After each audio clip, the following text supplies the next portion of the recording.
प्रसादान्न गति कुतोऽपि ध्यायं स्तुवंस्तस्य यशस्ति सन्धं वन्दे गुरसे चरणारविन्दम् अजानुलम्बित भुजौ कनकावदातौ संकीर्तनैकपीतरौ कमलायताक्षौ विश्वम्भरौ द्विजवरौ युगधर्मपालौ वन्दे जगत्प्रियकरौ करुणावतारौ कालान्नष्टं भक्तियोगं निजं यः प्रादुष्कर्तुं श्रीकृष्ण चैतन्य नाम आविर्भूतस्तस्य पादारविन्दे गारं गारं लियतां चित्तभृङ्ग नित्यानन्द नमस्तुभ्यं प्रेमानन्दप्रदायिने कलौ कल्मषनाशाय जाह्नवापतये नमः बर्हापीराभिरामं मृगमदतिलकं कुण्डलाक्रान्त गण्डं कञ्जाक्षं कम्बुकण्ठं स्मितसुभगमुखं साधरेण स्तवेणुं श्यामं शान्तं त्रिभङ्गं रविकरवसनं भूषितं वैजयन्ता वन्दे वृन्दावनस्थं युवतिशतप्रीतं ब्रह्मगोपालवेशं महाभावस्वरूपातं कृष्णप्रिया मर्यसि प्रेम भक्ति प्रदे देवी राधिके तं नमाम्यहम् वृंदावै तुलसी देवै प्रिया वै केशवस्य च कृष्ण भक्ति प्रदे देवी सत्यवत्यै नमो नमः वाञ्छाकल्पतरुभ्यश्च कृपा सिन्धुभ्यैव च पतितानां पावनेभ्यो वैष्णवेभ्यो नमो नमः तुलसी काननं यत्र यत्र पद्मवनानि च पुराण पठनं यत्र तत्र सन्निहितो हरि जय रूप सनातन भट्ट रघुनाथ श्रीजीव गोपाल भट्ट दास रघुनाथ এই ছয় গোসাইয়ের করি চরণ বন্দন যাহা হইতে বিঘ্ন নাশে অভীষ্ট পূরণ नारायणं नमस्कृत्य नरं चैव नरोत्तमं देवीं सरस्वतीं व्यासं ततो जयम् उदीरयेत् नमो धर्माय महते नमो कृष्णाय वेदसे ब्राह्मणेभ्यो नमस्कृत्य धर्मान् भोक्ष्ये सनातनम् वन्देऽहं श्रीगुरो श्रीयुतपदकमलं श्रीगुरून् वैष्णवांश्च श्रीरूपं साग्रजातं सहगण रघुनाथान्वितं तं सजीवं साद्वैतं सावधूतं परिजनसहितं श्रीकृष्ण चैतन्यदेवं श्री राधा कृष्ण पादान सहगण ललिता विशाखान्वितांश्च गुरवे गौरचन्द्राय राधिका वै तदालये कृष्णाय कृष्ण भक्ताय तद्भक्ताय नमो नमः दिनादो मुरारे निषादो मुरारे दिनार्थे मुरारे निषार्थे मुरारे दिनान्ते मुरारे निशान्ते मुरारे तमेक गतिर्न तमेक गतिर्न अनार्पित चरिंग चिराते करुणयावतीर्ण कलौ समर्पयतु उन्नत उज्ज्वल रसां स्वभक्ति प्रियं हरिपुरत सुंदर दूती कदम्ब सन्दीपित सदा हृदय कंदरे स्फुरतु रचिनंदन अद्वैत प्रकटीकृत नरहरिपृष्ठ स्वरूप प्रिय नित्यानंद सख सनातन गति शिरूपैकेतन लक्ष्मी प्राणपति गदाधर रसोल्लासी जगन्नाथ भू सांग पांग सपार्षद सदेवतांग देव सचिनंदन संसार सिंधु तरणे हृदय यदि स्यात् संकीर्तनामृत रसे रमते मनश्चेत् प्रेमाम्बुधौ विहरणे यदि चित्तवृत्ति चैतन्य चंद्र चरणे शरणं प्रयातु हरे कृष्ण कृष्ण कृष्ण हरे हरे हरे राम राम राम हरे हरे निगम कल्प तररे गलितं फलं सुखमुखादि अमृत द्रव संयुतं पिबत भागवत रसमाल मुहुरहो रसिका भुवि भावुका नित्यानंद सहित गौरांग जय जय सुनिले चैतन्य कथा भक्ति लभ्य हय निताई गौरी सीतानाथ प्रेमानंदे एकबारे हरि हरि बोलो निताई गौरी सीतानाथ प्रेमानंद প্রেমানন্দে একবার হরি হরি বলো। নিতাই গৌরী সীতানাথ প্রেমানন্দে একবার হরি হরি বলো। ওই আছেন হবেন আমার মহাপ্রভুর যত দাস, সবার চরণ বন্দি দন্তে করি ঘাট। ভজ শ্রীকৃষ্ণ চৈতন্য প্রভু নিত্যানন্দ, শ্রী অদ্বৈত গদাধর শিবাসাদি গৌরী ভক্ত বৃন্দ। জানিতাই জানিতাই গোবিন্দের চরণে আমার কোটি কোটি দণ্ডবৎ প্রণিপাত। শ্রীমদ্ ভাগবতে তৃতীয় স্কন্ধে আছে কপিল দেবহূতি সংবাদ।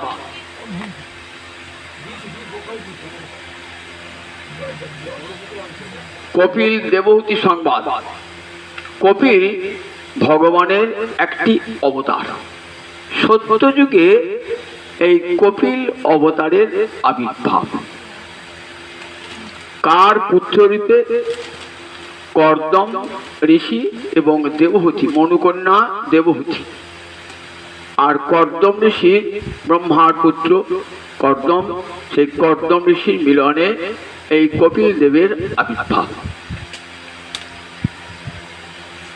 কপিল দেব যখন প্রবজ্জায় যাবে, তার সন্ন্যাস গ্রহণ করবেন, তখন তার জননী বলছেন, জননী দেবহূতি বলছেন, দেখো বাবা,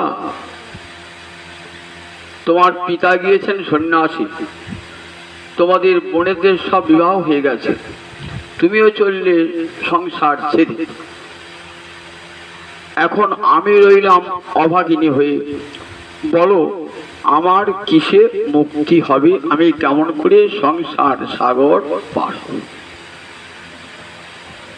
ভগবানকে যিনি সন্তান রূপে পেয়েছেন, তিনি তো মুক্তিরও উপরে। মুক্ত পুরুষরা যা পায় না তাই পেয়েছেন। মুক্ত পুরুষরা কি হবে? বড়জোর ব্রহ্মে লীন হবেন, কিংবা বৈকুণ্ঠাদিকে পার্শ্বদ পদ প্রাপ্ত হবেন। কিন্তু ভগবানের জনক জননী হওয়ার যে সৌভাগ্য, সে তো মুক্ত পুরুষও কামনা করে। দেবহূতি বলছেন, হে বৎস, কেমন করে সংসার সাগর পার হব? সংসার সাগর পার হওয়া মানে মুক্তি পাওয়া। মা দেবহূতির অন্তরে এই প্রশ্নটা জাগলো কেন? বলেন গোবিন্দের ইচ্ছাতে।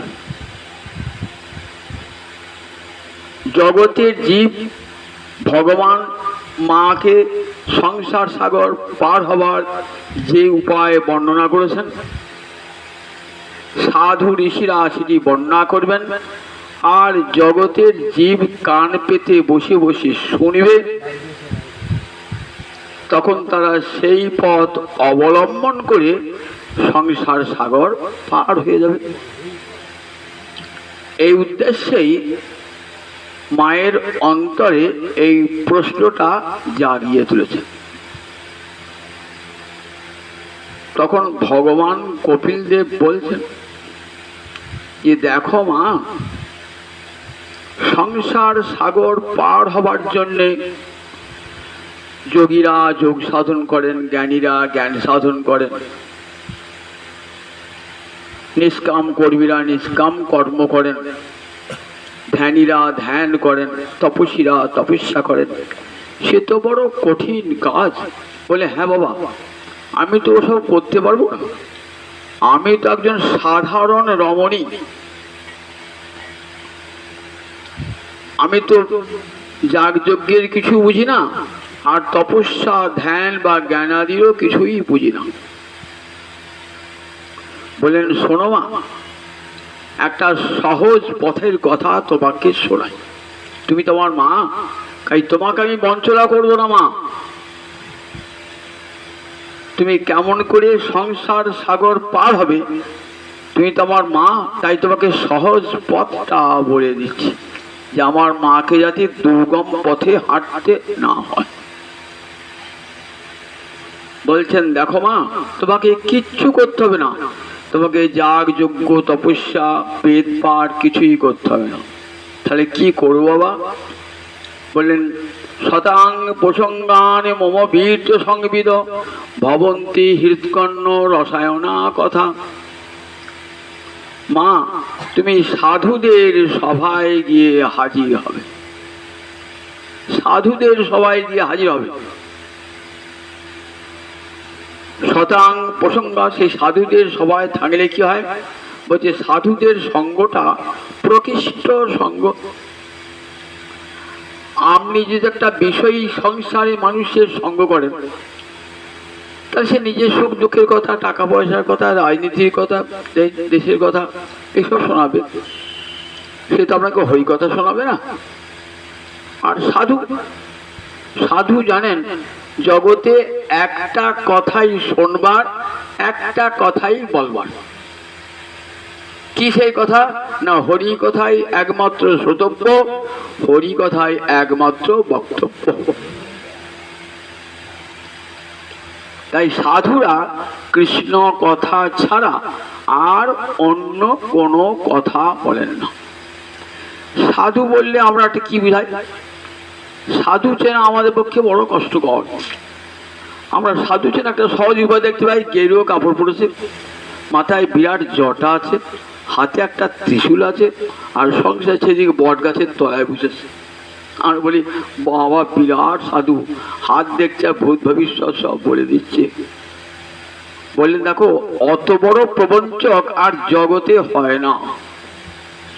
একটা সাধারণ গৃহী মানুষ কতখানি প্রবঞ্চনা করতে পারে, কিন্তু ওই যে সাধুটা জটা জুটো সাধু, গেরুয়া কাপড় পরে, কেমন আপনি বিশ্বাস করে যাচ্ছেন তার কাছে, আর সেই বিশ্বাসের মূল্য কি দিচ্ছে আপনাকে? আপনার গলা হারটা নিয়ে নিল, আপনার কাছে 10,000 টাকা নিয়ে নিল, আপনাকে নানানভাবে বিব্রত করে তুলল। আপনি ভাবলেন এই সাধুটার সেবা করলি বোধহয় আমি সংসার সাগর পার হয়ে যাব। সেই নিয়ে শ্রীমদ্ ভাগবত বলছেন, এইসব সাধুদের কাছ থেকে সাবধান হবে। সাধুর আসল অর্থ কি? যো সাধয়তি, যিনি সাধন করছেন ভগবানের নাম, যিনি দিবারাত্র স্মরণে মননে পচনে রেখে দিয়েছেন, তিনি তো সাধু। যার মুখে সর্বদা হরিনাম, যাহারে দেখিলে মুখে আইসে কৃষ্ণ নাম, তাহারে জানিবে তুমি বৈষ্ণব প্রধান। যাকে দেখলেই আপনি কোনোদিন হরি বলেন নাই, কোনোদিন কৃষ্ণ বলেন নাই, কোনোদিন জয় নিতাই বলেন নাই, কি তাকে দরকার সঙ্গে সঙ্গে জয় নিতে বলে ফেললেন, হরে কৃষ্ণ বলে ফেললেন, জানবেন সেই সত্যিকার। আমি তো কোনোদিনই বলি নাই, কিন্তু দেখার সঙ্গে সঙ্গে আমার হঠাৎ জিহ্বা থেকে হরে কৃষ্ণ বেরিয়ে গেল। সাধুটি এমন করে সাধন করছেন, তাকে সাধুকে কখনো বনে বাস করতে হবে না, গেরুয়া পোশাকও পরতে হবে না, জটাও রাখতে হবে না, হাতে ত্রিশূলও নিতে হবে না, আবার বটতলাতেও বসতে হবে না। সংসারে থেকে সংসারের সকল কর্ম করবে, কিন্তু মন থাকবে গোবিন্দ চরণে,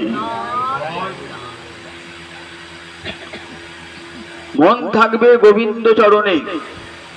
গৃহে বা জঙ্গলে থাকি, গৌরাঙ্গ বলে ডাকি, নরোত্তম মাগে তার সঙ্গ।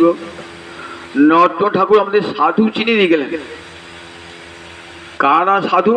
বলি, গৃহে বা জঙ্গলে থাকি, গৌরাঙ্গ বলে ডাকি, নরোত্তম মাগে তারও সঙ্গ। আমি নরোত্তম ঠাকুর আজাদ ছেলে, কার সঙ্গ প্রার্থনা করি জানো? যার মুখে সর্বদা কৃষ্ণ নাম, সে গৃহেই থাকো আর জঙ্গলে থাকো। আমি কাপড়টি রাঙালাম, কিন্তু মনটি রাঙালাম না। তা কোনটি আগে রাঙাবো? কাপড়টা? কাপড় রাঙা তো সোজা, বাড়িতে একটু গিরিমাটি কিনে এসে, সাদা থান কিনে এসে, একবার গিরিমাটি কিনে এসে কাপড় পরে পড়লাম, সাজু হয়ে গেলাম। বলে দেখো, মনটাকে কিন্তু গিরিমাটি দিয়ে রাঙানো যাবে না। মনটা কৃষ্ণ অনুরাগের রং দিয়ে মনটাকে রঙিন করতে হবে, কৃষ্ণ ভালোবাসা দিয়ে। কৃষ্ণ অনুরাগ চাই অন্তরে। মন না রাঙাই বসন রাঙাই কি ভুলো করিনি যোগী। মনটাকে রাঙালে না কৃষ্ণ নামে, কৃষ্ণ ভালোবাসায় বসনটা রাঙিয়ে বসে আছে। আমি যদি বসনটা রাঙাই তাহলে মায়া কি আমাকে ছাড়বে? আমার কাপড়টা গেরুয়া রঙে আছে তাই মায়া দূর থেকে পালাবে? কখনো মায়া ছাড়বে না। আপনি জঙ্গলেই থাকুন আর গৃহেই থাকুন আর গেরুয়া কাপড়ই পরুন আর জটাই রাখুন, মায়া ও সবের ধার ধারে না। মায়া বলেন আমি কখন পালাবো জানো? যাহা কৃষ্ণ তাহা নাহি মায়ার অধিকার। কৃষ্ণ সূর্য সম মায়া হয় অন্ধকার। যাহা কৃষ্ণ তাহা নাহি মায়ার অধিকার। সূর্য উঠলে যেমন অন্ধকার থাকে না, তেমনি হৃদয়ে কৃষ্ণ সূর্যের উদয় হলে মনের সব আধার দূরীভূত হয়ে যায়।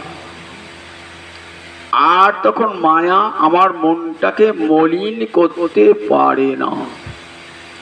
আমার চিত্তটা মলিন হয় কেন? কামনা বাসনায় মলিন হয়। তো কামনা বাসনা একটা ময়লা, সেটা দূর হবে কেমন করে বলেন?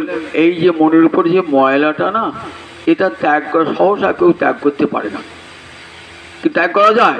যদি ত্যাগ না করা যেত, দেখবেন গীতার 2য় অধ্যায়ে একটা অংশের নাম স্থিত প্রজ্ঞ যোগ, অর্থাৎ প্রজ্ঞা যার গোবিন্দ চরণে স্থিত হয়ে গেছে তাকে বলে স্থিত প্রজ্ঞ। প্রজহাতি যদা কামান সর্বান পার্থ মনোগতা আত্মনিব আত্মনাতুষ্ট স্থিত প্রজ্ঞ তদুচ্যতে। প্রজহাতি মানে প্রকৃষ্ট রূপে ত্যাগ করেন। প্রজহাতি যদা কামান, যখন কামনা বাসনাকে সম্পূর্ণ ত্যাগ করে আত্মানন্দে বিভোর হয়ে থাকবেন, তখনই তাকে বলে স্থিত প্রজ্ঞ। কামনা বাসনা ত্যাগ করবে কি করে? তারপরে দেখো, কামনা বাসনাটা মনের ধর্ম, ওটা আত্মার ধর্ম নয়। আত্মার ধর্ম হলে কামনা বাসনা ত্যাগ করবার কথা গীতা কখনো বলতেন না। তাহলে কামনা বাসনা কার ধর্ম? মনের ধর্ম। আপনি রাস্তা দিয়ে যাচ্ছেন, তো একটা মেথড ড্রেন পরিষ্কার করছে, ময়লাটা এসে আপনার সাদা কাপড়ে লেগে গেল। আপনি এসে বাড়িতে সাবান দিয়ে কেচে জল দিয়ে ধুয়ে সেটাকে পরিষ্কার করতে পারলেন। কিন্তু মনের উপর যেরকম এই কাদা পড়ে যায় না, কামনা বাসনার কাদা, ওটাকে কেমন করে? তা বলেন চেত দর্পণ মার্জনং ভব মহাদাবাগ্নি নির্বাপনং শ্রেয় কৈরব চন্দ্রিকা বিতরণং বিদ্যাবধূ জীবনম আনন্দাম্বুধিবর্ধনং প্রতিপদং পূর্ণামৃত সাধনং সর্বাত্মস্নপনং পরং বিজয়তে শ্রীকৃষ্ণ সংকীর্তনম। আমার মহাপ্রভু বলছেন, দেখো ওই মনের ময়লা ধোয়ার একটা বড় ওষুধ আছে। কি সেই? হরিনাম সংকীর্তন, হরি কথা কীর্তন। মনের ময়লা দূর করবার একটা বড় সাধন। যোগে হয় না, জ্ঞানে হয় না, ধ্যানে হয় না, তপস্যায় হয় না, বেদ পাঠে হয় না, কিন্তু হরিনামের এমন ক্ষমতা যে আপনার হৃদয়ের যত মালিন্য এক মুহূর্তে দূর করতে পারে। চেত দর্পণ মার্জনং, চিত্তকে তোলা করেন কার সঙ্গে? দর্পণের সঙ্গে। দর্পণ মানে কি? আয়না। আপনি স্নান করে এসে আয়নার সামনে দাঁড়ালেন, আপনার আয়নাটা যদি পরিষ্কার হয় তাহলে আপনার সুন্দর ছবিটা সুন্দর প্রতিবিম্ব, আমার দেহের প্রতিবিম্বটা সুন্দর ফুটে উঠল। আর যদি আয়নাটা বহুদিনে ময়লা পড়ে গেছে, পাল্টান নাই, আপনার মা ব্যবহার করেছে, আপনার দাদু ব্যবহার করেছে, সেই ময়লায় সেই আয়নাটাই ব্যবহার করছে, এবার কত ময়লা পড়ে গেছে। এবার যখন দাঁড়ালেন, আপনি দেখতে এত সুন্দর, দেখলে বাবারে কিম ভূত কিম আকার আমার সে হাঁটা লাগছে। বলে তুমি কিম ভূত কিম আকার তো নও, তুমি দেখতে সুন্দর। কই আমি তো বুঝতে পারছি না তো। তা বললে ওটা তোমার দোষ নয়, ওটা আয়নাটার দর্পণটার দোষ। তা আমাদের হৃদয়ে যে দর্পণ না, সেই দর্পণে এত ময়লা পড়েছে, তখন আমি কি মনে করি, আমি বলি আমি ব্রাহ্মণ, আমি শূদ্র, আমি ক্ষত্রিয়, আমি রাজা, আমি প্রজা, এরকম কত রকম পরিচয় আমরা দিয়ে থাকি। মহাপ্রভু বলেন ও পরিচয়গুলো দেহের পরিচয়, ওগুলা মনের, ওগুলা আত্মার পরিচয় নয়। দেহ পাল্টাবে, পরিচয়টা পাল্টে যাবে। আজ আপনি ব্রাহ্মণ করে জন্মেছেন, শূদ্র করে জন্মেছেন, পরজন্মে দেখলেন ব্রাহ্মণটা শূদ্র করে জন্মালো, শূদ্রটা ব্রাহ্মণ করে জন্মালো। তাহলে দেহ পরিবর্তনের সঙ্গে সঙ্গে আপনার যে পরিচয়, সেই পরিচয়টা পাল্টে যাচ্ছে। কিন্তু একটা তো আপনার স্থায়ী পরিচয় আছে, স্থায়ী পরিচয়। জীবের একটা স্থায়ী পরিচয়। জীবের স্থায়ী পরিচয় কি না, জীব কৃষ্ণাংশ, জীব কৃষ্ণের অংশ। জীবের স্বরূপ হয় নিত্য কৃষ্ণ দাস। এই স্বরূপে যখন আপনি প্রতিষ্ঠিত হয়ে যাবেন না, তখনই সংসার সাগর পার হয়ে গেলে। যতক্ষণ পর্যন্ত আমি ব্রাহ্মণ, ক্ষত্রিয়, আমি শূদ্র, আমি রাজা, প্রজা, আমি ধনী, এই যতক্ষণ আপনার পরিচয় থাকবে, ততক্ষণ পর্যন্ত কিন্তু মনের এই ময়লা যাবে না। হরিনাম করতে করতে কি হবে বলে, চেত দর্পণ মার্জন। দেখছেন না, বাজার থেকে একটা মাজন এনেছেন, বাসনটাকে ঘষে ধুচ্ছেন, যাচ্ছেন একটু থেকেই যাচ্ছে। বাজারে গেলে বাবা কি দিলে, এত দাম নিলে, এগুলো বাসন তো পরিষ্কার হলো না। বলে এই মা একটি নিয়ে যান, এটা দাম কম কিন্তু ভালো কাজ দেবে। নিয়ে এলেন, সত্যি তো বাবা, একবার ছিটিয়ে দিলাম, ছিটিয়ে দিয়ে একটু এই জল, কলের জল মিশিয়ে দিলাম, সঙ্গে সঙ্গে থাটা ঝকঝক করছে। তো বললেন দেখো, জ্ঞান যোগ এসব মার্জনী আছে বাজারে গিয়ে, জ্ঞান যোগ তপস্যা বলে এগুলো বিশেষ কাজ দেয় না, খুব দাম কিন্তু বিশেষ কাজ দেয় না। ও জ্ঞান সাধন করতে করতে পতন হয়ে গেল, যোগ সাধন করতে করতে পতন হলো, হৃদয়ের ময়লা গেল না। কিন্তু হরিনাম এমন একটি সহজ সাধন, যার জন্য কোনো মূল্য দিতে হলো না। আপনি বিনামূল্যে আমার মহাপ্রভু নিতাই চান জগৎ জীবের দ্বারা দিয়েছেন, বিনামূল্যে দিয়েছেন, পয়সা লাগবে না, পরিশ্রম করতে হবে না। বললেন হরি কথা হরিনাম চেত দর্পণ মার্জন। বললেন একবার উচ্চ স্বরে হরিনাম সংকীর্তন করুন, আর চোখের জলে ওই হৃদয় দর্পণটাকে বেজে দেন, দেখবেন একবার ঝকঝক করছে, আমি অহং নিত্যং হরের দাস। আমি আর কারু দাস নই, আমি নিত্যকালের গোবিন্দের দাস। এইটি আমার আসল পরিচয়। আমরা তো আসল পরিচয়টা বলি না। মহাপ্রভু জগৎকে জানিয়ে গেলেন জীবের আসল পরিচয়টা কি। জীব হলো অনুচিত, ভগবান হলেন বিভূচিত। জলবিন্দুর সঙ্গে সমুদ্রের যেমন পার্থক্য, জীবের সঙ্গে ভগবানের তেমনি পার্থক্য। জীবও চৈতন্যময়, আবার ভগবানও চৈতন্যময়, দুটোরই পার্থক্য আছে। একটা আগুনের স্ফুলিঙ্গ আর একটা অগ্নিকুণ্ড, দুটি আগুন কিন্তু পার্থক্য আছে। অগ্নি স্ফুলিঙ্গ তার সামান্য আগুন, আপনি ইচ্ছা করলে একতাল কাদা নিয়ে ফেলেন, আগুনটা নিভিয়ে যাবে। আর সমুদ্রে লরি লরি মাটি ফেললেও সমুদ্রের জল আপনি চাপা দিতে পারবেন না। তাহলে জীব হলো সেরকম অনুচিত। যত যত পৃথিবীর জীব দেখবেন সব গোবিন্দের অংশ, তারা নিত্য। কিন্তু জীবের এই অনুচিত জীবের একটা মায়ার আবরণ রয়েছে। এই মায়ার একটা স্থূল দেহ আর একটা সূক্ষ্ম দেহ, দুটো দেহ রয়েছে। একটা সূক্ষ্ম দেহ আর একটা স্থূল দেহ। বাইরে দেহটাকে দেখছি, এটাকে কি বলে? স্থূল দেহ। স্থূল দেহ, স্থূল চোখে যা দেখছি এটা স্থূল দেহ। আর যেটাকে চোখে দেখতে পাচ্ছি না অথচ ভিতরে আছে সেটাকে বলে সূক্ষ্ম দেহ। ভিতরে যে একটা দেহ আছে, ইন্দ্রিয় আছে, কি করে বুঝবেন আপনি? বলে রাত্রে ঘুমান, স্বপ্ন দেখছেন, তখন চোখ খোলা নাই, আপনি যাচ্ছেন রাস্তা দিয়ে হাঁটছেন, কি হাঁটাচ্ছে দেখবেন ওই যে সূক্ষ্ম দেহের মধ্যে সব ইন্দ্রিয় রয়েছে, সব ইন্দ্রিয় রয়েছে। স্থূল দেহটা যখন ঘুমিয়ে পড়ছে নিদ্রায়, সূক্ষ্ম দেহটা কিন্তু জেগে আছে, সূক্ষ্ম দেহটা আপনার সব অনুভূতিগুলো এনে দিচ্ছে। এই স্থূল দেহ আর সূক্ষ্ম দেহের পরে একটা দেহ রয়েছে যেটিকে বলে কারণ শরীর, প্রকৃতির সঙ্গে বিলীন হয়েছে।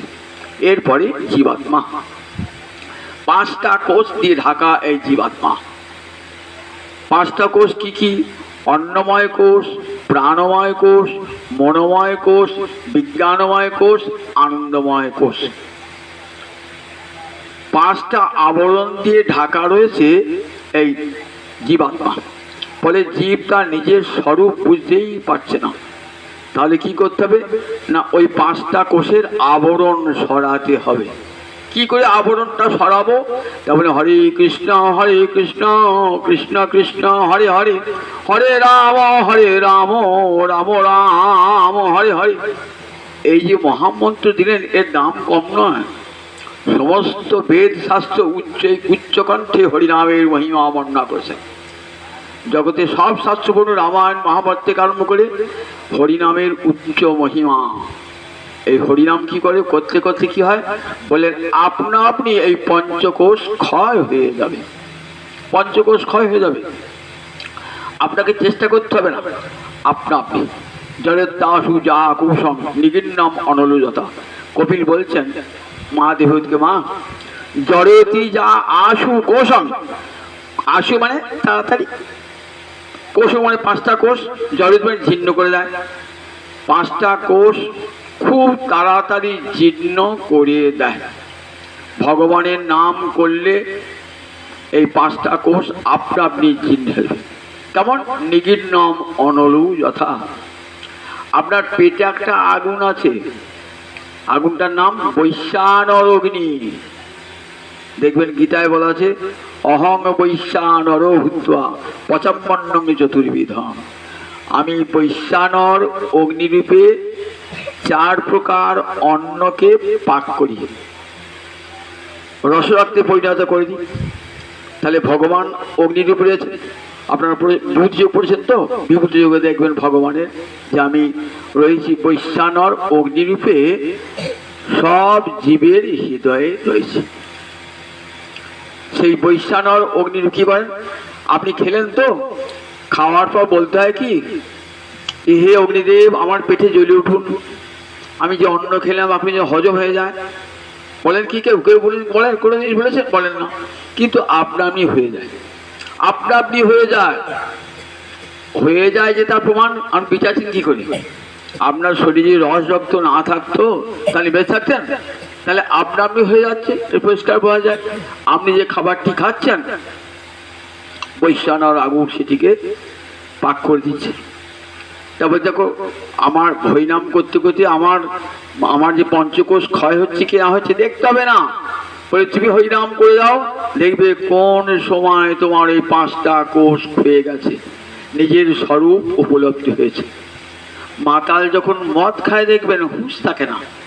সন্ধ্যাবেলায় মদ খাচ্ছে তো রাস্তা হেঁটেই চলছে, কাটো থেকে আরম্ভ করেছে একবার পানোয়ার নাহেট পচুরি গিয়েছে। ভোর থেকে তখন দেখছি কোমরে কাপড়টা পড়ে গিয়েছে।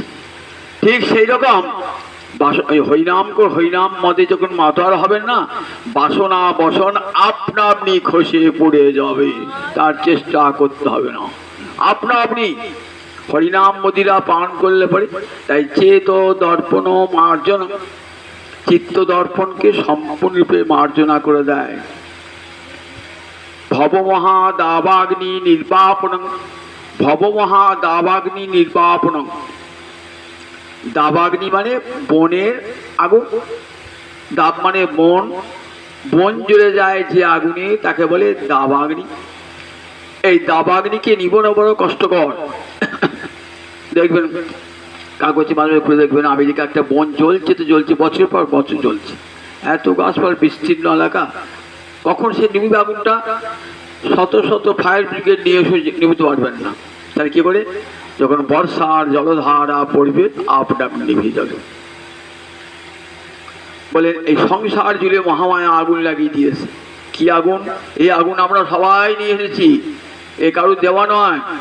এই যে সংসারে এত অমঙ্গল অকল্যাণ, পাশাপাশি প্রতিবেশীর সঙ্গে ঝগড়া, ঘরে সংসারে একজনের সঙ্গে একজনের ঝগড়া গন্ডগোল এই যে চলছে না, বলে এই আগুনটা কারো লাগানো নয় গো, তুমি নিজের আগুনটা নিজেই নিয়ে এসেছো।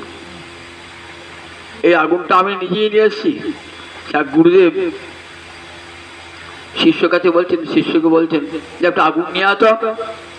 শিষ্য 5টা ঘর ঘুরে বলছে কই আগুন পেলাম না। কোথায় আগুন পাবো? আগুন পেলি না, কত ভাগা, চার জমের বাড়ি যা, আগুন নিয়ে আয়গা।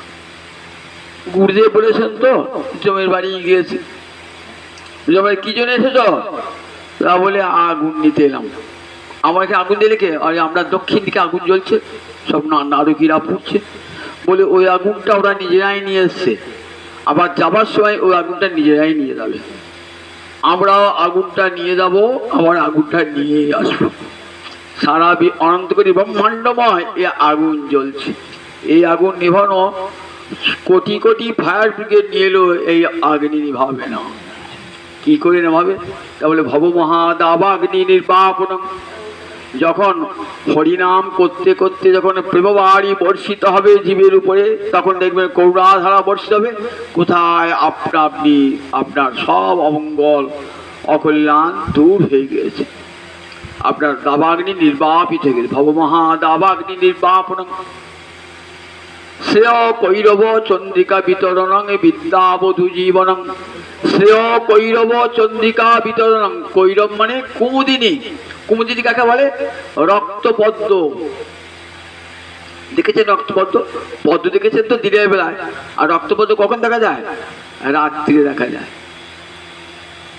দিনের বেলা পদ্ম ফুলটা সূর্যের উদয়ে বিকশিত হয়, আর রাত্রিরে যে কুমুদিনী সেটা কিসের? চন্দ্রের উদয়ে বিকশিত হয়।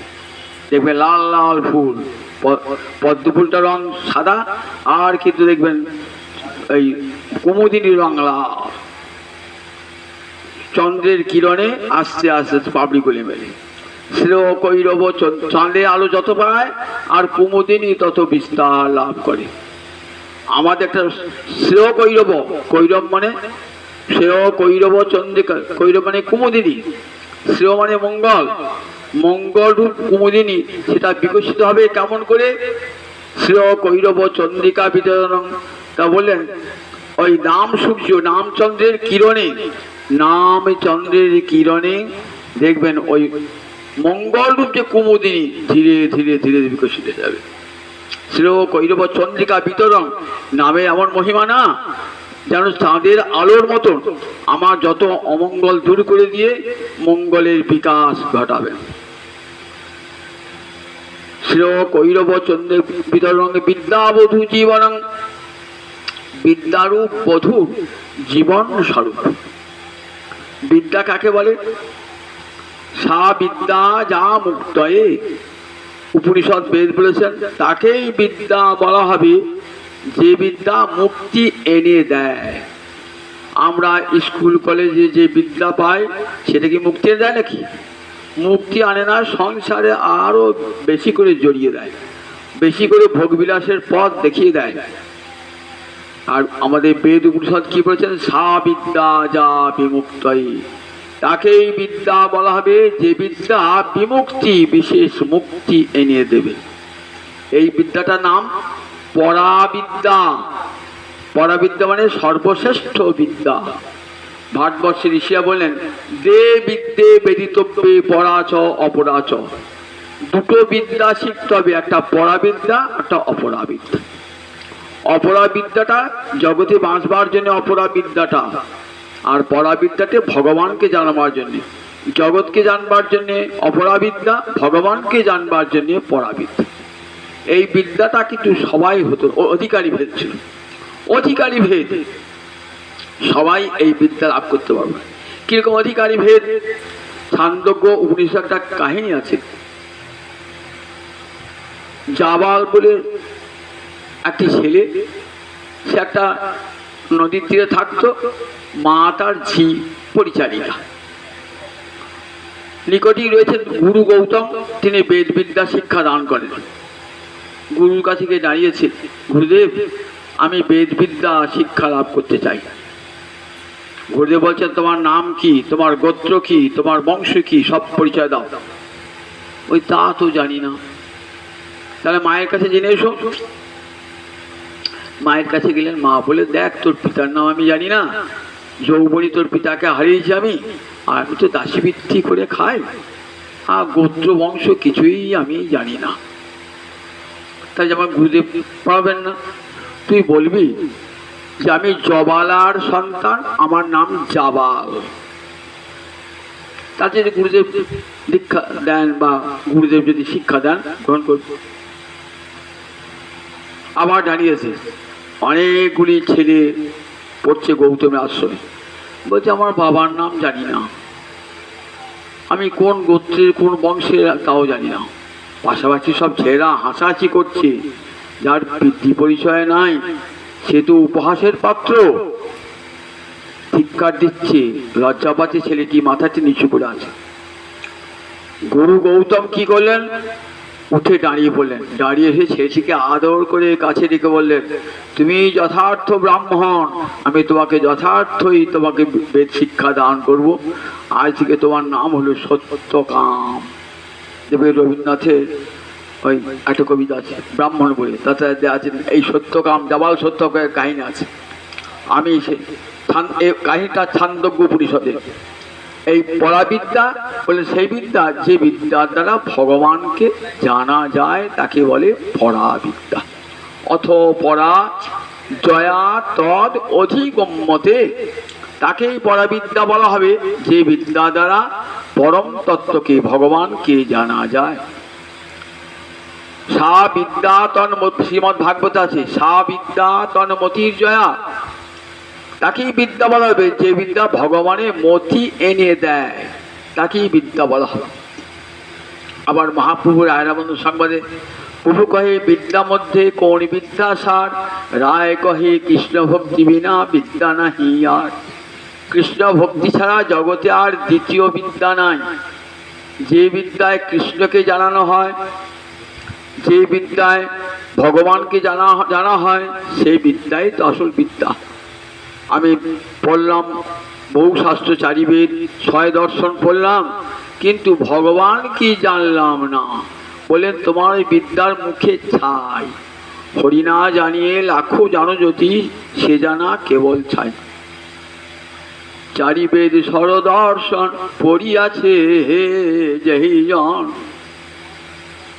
চারি সে যদি গৌরাঙ্গ নাহি ভজে, বৃথা তার অধ্যয়ন, বৃথা তার অধ্যয়ন। বললেন দেখো তার অধ্যয়নটা বৃথা হয়েছে। লোচন বিহীন জন অন্ধেরও দর্পণে কিবা কাজে। বলেছে লোচনবিহীন ব্যক্তি, চোখহীন ব্যক্তি, তার কাছে একটা আয়না ধরা হয়, অন্ধ ব্যক্তি আয়না দিতে পাবে না। তাই চারিবের সরদর্শন পড়িয়াছে এইজন, সে যদি গৌরাঙ্গ নাহি ভজে, সে নিজেকেই চিনল না, জগৎকে জানবে কি করে, ভগবান কি বা জানবে কি করে। আর বেদ বিদ্যা দুই কিছু নাহি জানত, সে যদি গৌরাঙ্গ করে সার, নয়নানন্দিতে হনে সেই সে সকলি জানে, সর্ববিদ্যা কর তলে তার। বেদ বিদ্যা তার কিছুই নাই, কিন্তু হয়ে গেছে গুরুর কাছে উপদেশ প্রাপ্ত হয়ে গোবিন্দকে জানে, সে গোবিন্দ ভজন করে, জেনে সে জীবনে গোবিন্দ ভজনী একমাত্র সার। যেমন প্রহ্লাদ ধ্রুব জানেন গোবিন্দ ভজনী একমাত্র সার জেনেছিলেন। নয়নানন্দিতে ভনে সেই সে সকলি জানে, সর্ববিদ্যা করো তলে তার। সে সব বিদ্যা শিখেছে। এই যে ভক্তিরূপী বিদ্যা না, এই বিদ্যাবধূ জীবনম, নাম সংকীর্তন এই বিদ্যাবধূর জীবন। আপনি ভক্তি অঙ্গ যাজন করেন কিন্তু নাম সংকীর্তন করেন না। তারপরে দেখো একটা মানুষ প্রাণহীন, একটা বধূ সুন্দর অলংকার পরে আছে, সুন্দর বসনে ভূষিত হয়েছে, কিন্তু প্রাণ নাই, তাহলে তাকে কেউ স্পর্শ করবে? তাহলে যে ভক্তিতে হরিনাম নাই, হরি কথা নাই, বলেন সে হরি ভক্তি গ্রহণযোগ্য হবে না। তাই বিদ্যাবধূ জীবনং, বিদ্যারূপ বধূর জীবন হলো হরিনাম।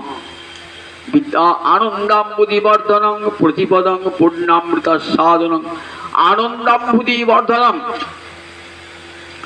অম্বুধি মানে সমুদ্র, অম্বু ধিয়তে অস্মিন ইতি, অম্বু মানে জল, জল ধারণ করে যাহা তাকে কি বলে?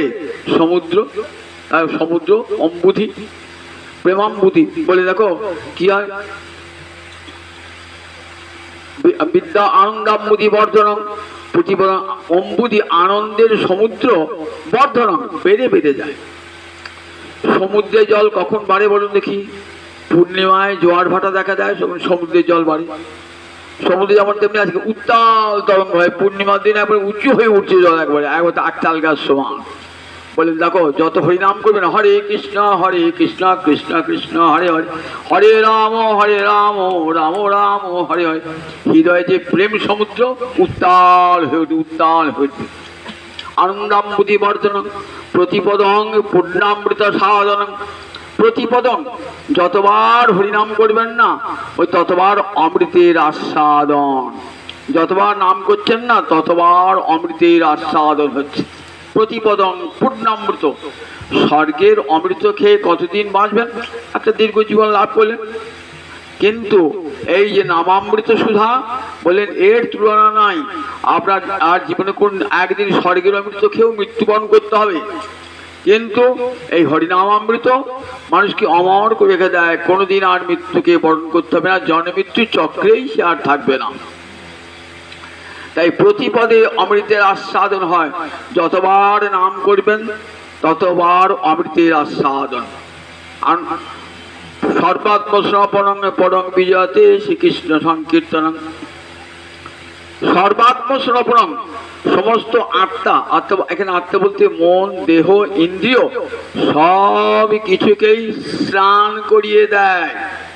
স্নান করে দিলে পারে কি হয়? আপনার গায়ের ময়লা আছে, স্নান করার সঙ্গে সঙ্গে ময়লাগুলো চলে গেল। আমাদের দেহ মনে যত ময়লা আছে না, সব ওই দেখুন নাম সংকীর্তনে সব ময়লা ধুয়ে মুছে পরিষ্কার হয়ে যায়। সর্বাত্ম সমর্পণং পরং বিজয়তে শ্রীকৃষ্ণ সংকীর্তন। মহাপ্রভু বলছেন সেই সংকীর্তন জয়লাভ করুক, জয়লাভ করুক বিশ্বে, হরিনাম সংকীর্তন জয়লাভ করুক, জয়লাভ করুক, জয়লাভ করুক। তাহলে দেখুন নাম সংকীর্তনের কেমন মহিমা সমস্ত বৈদিক শাস্ত্র পড়লে আমরা দেখতে পাই। এখানে কপিল তাই বলছেন যে মা তুমি যাও কারো সাধুদের সবাই শতাং প্রসঙ্গাত, তাদের সঙ্গটা কেমন যেন প্রসঙ্গ।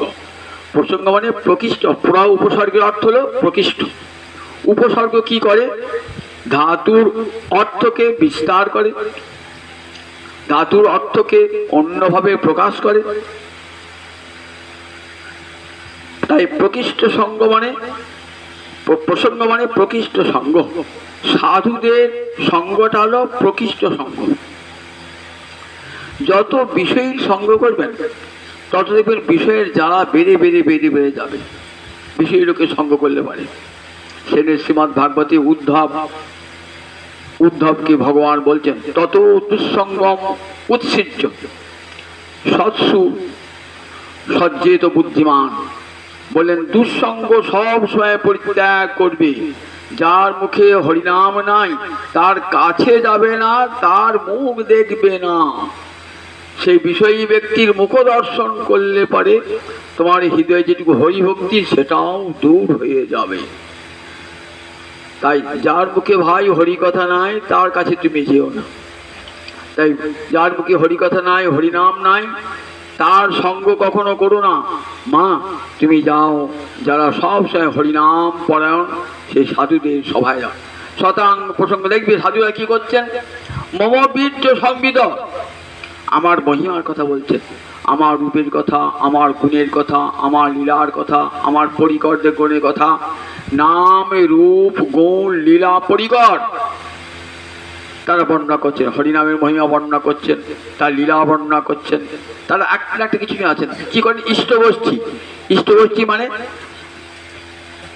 পাঁচজন মিশেছেন তো, পাঁচজনে হরিভক্ত লোক ইষ্টগোষ্ঠী করছেন। তো যে ভালো বলতে পারে তারপরে আপনি বক্তা আপনি বলুন, আমরা শুনবো।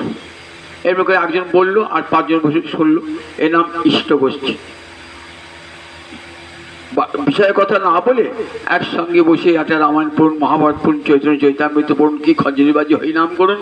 বলেন দেখো অন্তরে যে বিষয়ের বিষয় জ্বালা না দূর হবে। সংসার বিষানালে দিবানিশি হিয়া জলে জুড়াইতে না কই নই উপায়। সংসার বিষানলে দিবানিশি হিয়া জলে। পৃথিবীতে আমার একটা লোক দেখান যার সংসার আগুনে পুড়ছে না, এমন একটা সুখী সংসার দেখান। জগতে এমন কোনো সংসার সুখী নাই, কোনো মানুষ সুখী নাই যে বিষয় বিষানলে জ্বলছে না যার হৃদয়। একে অনলে যদি পড়েন তাহলে দেহটা পুড়ছে, আবার যদি বিষ খান তাহলে ভিতরটা পুড়ছে। তাহলে সংসার বিষানলে দিবানিশি হিয়া জলে।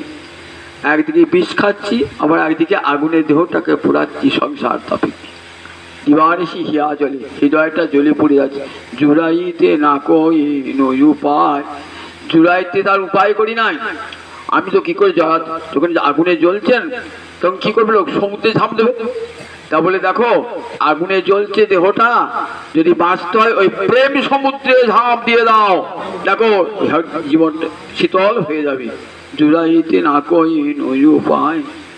ব্রজেন্দ্র নন্দন যেহেই শচীসুত হইল সেই। ব্রজেন্দ্র বড় রামে হইল নিতাই। পাপি তাপি যত ছিল হরি নামে উদ্ধারিল, তার সাক্ষী জগায়ার মাধাই। কত পাপ ছিল বলুন দেখি, জগাই মাধাই। নিজেদের পাপকে ভোলবার জন্যে মদ্যপান করতো, মাতাল হয়ে থাকতো। মাতাল যে মদ খায় জানবেন তার মনে ভীষণ দুঃখ আছে, সেই কষ্টকে ভোলবার জন্য সে মদ্যপান করে। এইবার যখন হরিনাম মদিরা পান করে আমার নিতাই চাঁদের করুণায়, তখন অন্তরে সব পাপ ধরে গেছে, অন্তরটি শীতল হয়ে গেছে। অন্তরটি হরিনাম মদিরা পান করে। তাই বলছে দেখো হরিনামে পাপি তাপি যত ছিল হরিনামে উদ্ধার এলো, তার সাক্ষী জগায় আর মাথায়। বলে সব পাপ ধুয়ে মুছে পরিষ্কার হয়ে যাবে। বলেন তাই মা তুমি সাধুদের সভায় যাও, মমবীর্য সংবিদ সাধুরা আমার মহিমার কথা, আমার লীলার কথা, আমার গুণের কথা, আমার পরিকরের কথা নিত্য তারা বর্ণনা করছে। তুমি কি করে মা? তোমাকে কিছুই করতে হবে না, তাদের পাশে গিয়ে বসে পড়বে। বসে গাঢ় কর্ণই খাড়া কান নিয়ে পিবন্তি পান করবি। ভাগবতী বলেছেন, ভাগবত ৪র্থ স্কন্ধে দেখো নারদ বলছেন রাজা প্রাচীন বহিকে, রাজা এত বলিদান করেছেন না, আমরা অন্তত শান্তি নাই। যে হিংসাশ্রয়ী মানুষ তার তো জীবনে কোনোদিন শান্তি আসে না। প্রাচীন বহি রাজা কত পশু বলি করে যজ্ঞ করেছেন। তখন নারদ গেলেন, ওই রাজা এ কি করছেন? এ আপনি কি বেদবিদ্যা শিখেছেন? এত মানুষ এত পশুকে বলে দিচ্ছেন, যজ্ঞের বেদি ভেসে যাচ্ছে। স্বর্গে যাব, তাই রাজা স্বর্গে যে যাবেন তার পূর্বে কিন্তু কষ্টভোগটাও আপনাকে করতে হবে।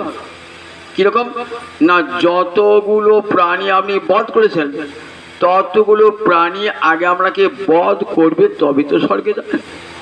দেখছেন লক্ষ লক্ষ প্রাণী বধ করেছেন, তারা সব জমালয়ে দাঁড়িয়ে আছে। রাজা এলে রাজা আমাকে যেমন করে কেটেছে আমি রাজাকে তেমনি করি কাটব। ভয়ে আটকে উঠলেন, বলে এর থেকে মুক্তির পথ? হ্যাঁ মুক্তি, সহজ পথ আছে মুক্তি।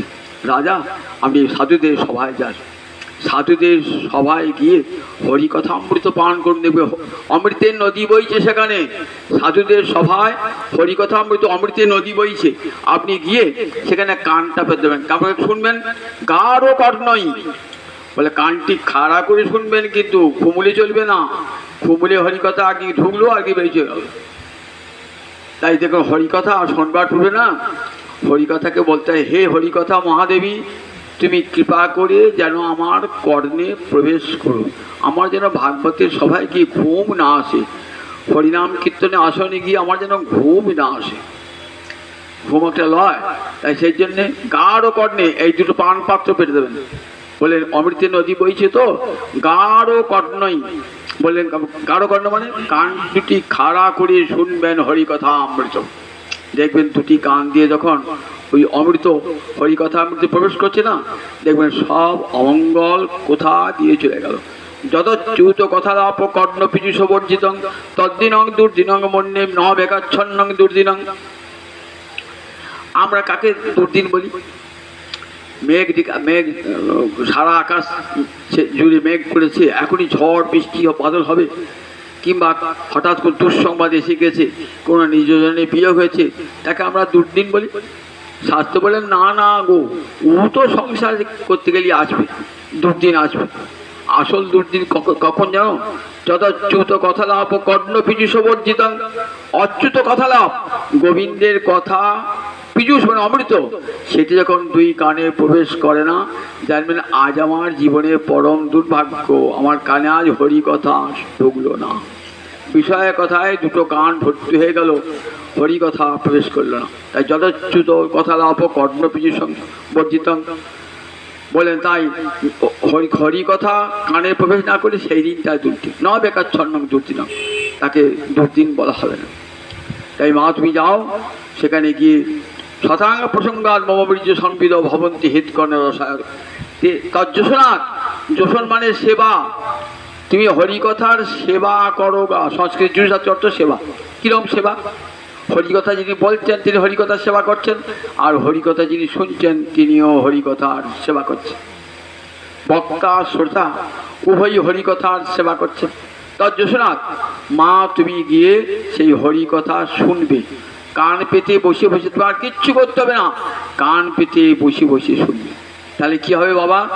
তা বলো শ্রদ্ধা রতির ভক্তির অনুক্রমী সতী। হরিকথা শুনতে শুনতে আপনা আপনি শ্রদ্ধা আসবে। শ্রদ্ধা মানে বিশ্বাস, দৃঢ় বিশ্বাস। শাস্ত্রবাক্যে গুরুবাক্যে সুদৃঢ় যে বিশ্বাস, তার নাম শ্রদ্ধা। শ্রদ্ধা দেখবেন ভক্তির একটা ক্রম দেওয়া আছে। আদৌ শ্রদ্ধা, তত সাধু সঙ্গ, তত ভজনক্রিয়া, তত অনর্থ নিবৃত্তি, তত নিষ্ঠা, তত রুচি, তত আসক্তি, তত ভাব, তারপরে প্রেম। এতগুলো স্তর অতিক্রম করে তবে প্রেম লাভ হয়ে যায়। একদিন খঞ্জনিবাজি হরিনাম করে কিন্তু প্রেম আসবে না। একদিন খঞ্জনিবাজি নাম করলাম, দু চোখে জল পড়লো বলে ও আবেগে হয়, মানুষ আবেগে, তারপর দিন আর নাই, যে একবারে সংসার করছে না পুরো দেবে, আর কোথায় হরিনাম উঠে গিয়েছে। বলে না গো, ওকে প্রেম বলে না। বলেন দেখো এতগুলো স্তর লাভ করে তবে প্রেম লাভ করতে হয়। গুরুবাক্যে শ্রদ্ধা, শাস্ত্রবাক্যে শ্রদ্ধা, আদৌ শ্রদ্ধা, তত সাধুসঙ্গ, তখনই সাধুসঙ্গ লাভ হয়ে যায়। সাধুসঙ্গ আর কেমন সাধুকে বললাম, যে সাধুর মুখে নিরন্তর কৃষ্ণ নাম, সেই সাধুর সঙ্গে গেল। আদৌ শ্রদ্ধা, তত সাধু, তখন সাধু কাছে জেনে নেব কী করে ভজন করতে হয়। তখন সাধু যদি পরম কৃপালু হন, তিনি আমার কর্ণে মহামন্ত্র দিয়ে ভজন প্রণালী শিখিয়ে দেন। সাধু সঙ্গ হয়ে গেল। এইবার কী হবে? ভজন আরম্ভ হলো, গুরুর নির্দেশে ভজন করতে আরম্ভ করলাম। এইবার যত অনর্থ এসে হাজির হলো, আমাকে ভজন করতে দিচ্ছে না, একটা বড় কঠিন রোগে পড়ে গেলাম, সংসারে বিরাট ঝামেলা এসে গেল, আসুক। এগুলো ভক্তি মহারানী পরীক্ষা করে দেখেন। আপনি সোনা বিশ্বে গেলেন তো স্বর্ণকার দোকানে, এই নিয়ে এত কষ্টি পাথরটা সোনা বাটিকে দেখি, এটা তামা না পিতল না সোনা না কাঁসা, দিকে একবার ঘুষে দেখবে, কিন্তু এটা কাঁসা, এটা পিতল, নেবে না। কষ্টি পাথরে জানা যায়। ঠিক ভক্তি মহারানী দেখছি ওরা কান্নাটা সত্যিকারে বটে কিনা, কান্নাটা সত্যিকারে বটে কিনা, সত্যিকে চোখে জলটা পড়ছে কিনা। সে একটা গল্প শোনায়, হাসির গল্প দিয়ে শেষ করবো। একটা রামায়ণ পাঠ কীর্তন হচ্ছে, একটা বুড়ি বসে রামায়ণটা শুনছে। যারা রামায়ণ গায়ে হাতে একটা চামড় থাকে, দেখেন না চামড় থাকে, আর একমাত্র এমন শ্রোতা ভালো, আর সব প্রায় আধ ঘুমানো, কেউ ঘুমিয়েছে এই অবস্থা আছে, বইতে কিন্তু গাছে টস টস করে চোখ জল পেরেছে। রামায়ণ গায়ক করেছে কি, ওই চামড়টা নিয়ে গিয়ে বুড়ির মাথায় বারবার দিচ্ছে। মা তুমি একমাত্র শ্রোতা গো, আজ এমন করে কি আমার রামায়ণ শুনলে, তোমার চোখ দিয়ে এত জল বার হলো, কার দেখলে আমার তোমার তো শ্রোতা। বাবা আমি তোমার গান শুনে কাঁদি নাই। তাহলে কি শুনে কাঁদছিলে? ও তোমার চামড়টা দেখে একটা আমার ছাগলটা কথা মনে পড়ে গেল। ছাগলটা অত বড় দাড়ি ছিল, জানো তো? ওই ছাগলটা কথা মনে, আজ মরিয়ে গিয়েছে, ওই ছাগলটার কথা মনে পড়ছে আর চোখ দিয়ে জল আসে। আমাদের তাই হয়, চোখ দিয়ে জল। আপনি দেখবে, তাই ভক্তি মহান রেখে যান যে এটা ছলনা কিনা, সত্যিকারের জল জল চোখ দিয়ে বার হচ্ছে কিনা। তখন কি অনর্থ নিবৃত্তি, এই অনর্থ আপনি ঠিক আছে।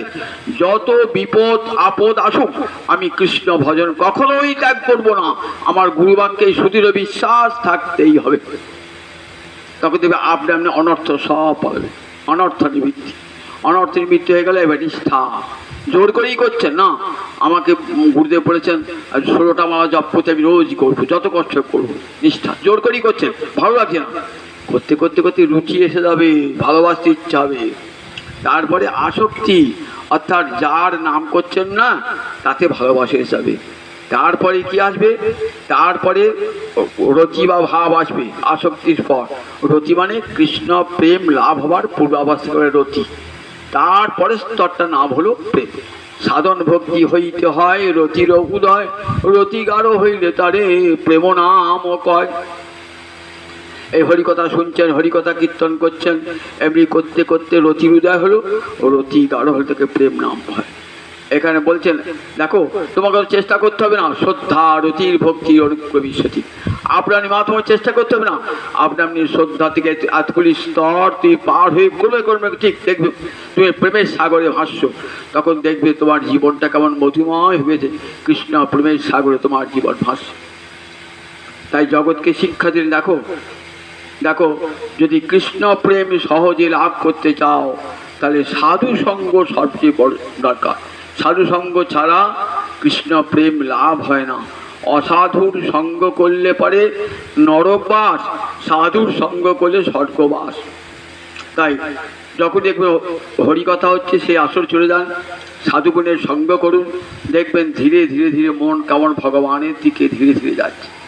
তাই মহাপ্রভু বলেন দেখো কলিকালে আর তো কোনো ধর্ম নাই, কলিকালে একটাই ধর্ম। শ্রীমৎ স্বয়ং ভগবান শ্রীহরি ভাগবত রূপে অবতীর্ণ হয়েছেন, গ্রন্থরূপে ভাগবত কৃষ্ণ অবতার। স্বয়ং ভগবানই ভাগবত রূপে এসেছেন, গ্রন্থরূপে অবতার, গ্রন্থরূপী অবতার ভগবান। এর ভগবানকে, এই গ্রন্থরূপী ভগবানকে স্মরণ করুন। ভগবানের এই যে ভাগবতের 12টা স্কন্ধ না, ভগবানের 12টা অঙ্গ। প্রথম আর দ্বিতীয় স্কন্ধ ভগবানের 2 চরণ, তৃতীয় চতুর্থ ভগবানের 2 উরু, পঞ্চম ভগবানের নাভি, ষষ্ঠ ভগবানের বক্ষ, সপ্তম অষ্টম ভগবানের 2 বাহু, নবম ভগবানের কণ্ঠ, দশম ভগবানের মুখারবিন্দ, একাদশ ভগবানের ললাট, দ্বাদশ ভগবানের মস্তক। তাই সবসময় ভাববেন যে আমি ভাগবত মানি ভগবান শ্রীহরি। মহাপ্রভু যখন রাধা প্রেমে কাতর হতেন না, তখন ভাগবত আলিঙ্গন করতেন। তাই ভাগবতের সেবা করো আর ভক্ত সেবা করো, 2 সেবা, 2 ভাগবতের সেবা। ভক্ত সঙ্গে বসে ভাগবতী কথা শ্রবণ করো আর হরে কৃষ্ণ কৃষ্ণ কৃষ্ণ হরে হরে, হরে রাম রাম রাম হরে, এই মহামন্ত্র জপ করো। আর যার উদ্দেশ্যে এই ভাগবতী কথা, তিনি রাধা গোবিন্দের চরণে প্রেম ভক্তি লাভ করে রাধা গোবিন্দের চরণ প্রার্থনা আমরা সবাই প্রার্থনা করুন। রাধা গোবিন্দের চরণে তিনি যেন তার আত্মা, তার বিদেহী আত্মা যেন পরম সুখ পরম শান্তি লাভ করি। জয় নিতাই জয় নিতাই জয় নিতাই। জয় জয় রাধে কৃষ্ণ গোবিন্দ, জয় জয় রাধে